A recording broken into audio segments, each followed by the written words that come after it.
Microsoft. The year was 1983. Sally Ride, age 32, was the first U.S. woman astronaut in space.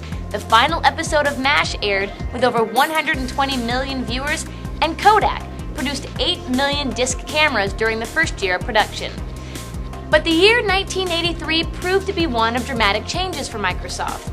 On February 18th, Paul Allen resigned as Microsoft's executive vice president, but remained on the board of directors.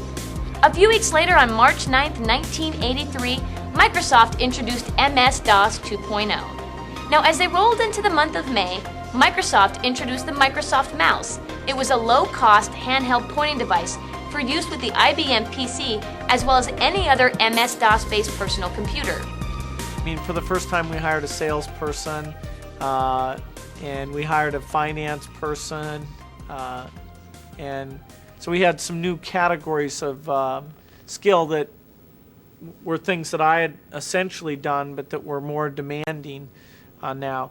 We hired in Vern Rayburn to run this consumer products effort, to think about packaging and pricing and promotion and how to get those things out there. And he hired quite a few people in to help him work on that area.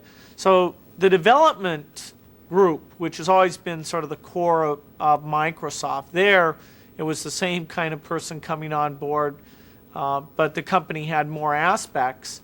In fact, we started our activities in Japan and in Europe, and so we were getting people in many different places, even though development we kept all here in Seattle.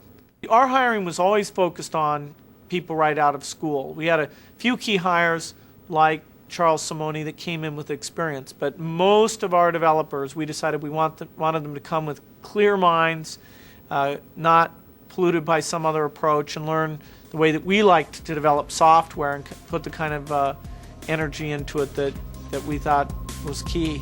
On November 29th, 1983, Microsoft shipped its full-featured word processing program, Word for MS-DOS 1, and provided a free demonstration copy to subscribers of the PC World Software Review. A few months later, Microsoft Press, a trade book publishing division specializing in computer books, was formed. Microsoft Press expected to publish 30 to 35 books in its first year. And the products just kept coming. And in November 1983, Microsoft unveiled Windows, an extension of the MS-DOS operating system that provided a graphical operating environment. Now, Windows featured a window management capability that allowed a user to view unrelated application programs simultaneously. It also provided the capability to transfer data from one application program to another. Windows wouldn't actually ship until 2 years later. As the year came to a close, the first international subsidiaries to connect to Microsoft email were in Europe, including the UK, France, and Germany. In 1983, the world population was 4.6 billion. The median household income was roughly $20,000, and the cost of a first-class stamp, 20 cents. But could the company continue its success with the absence of co-founder Paul Allen? Well, only time would tell.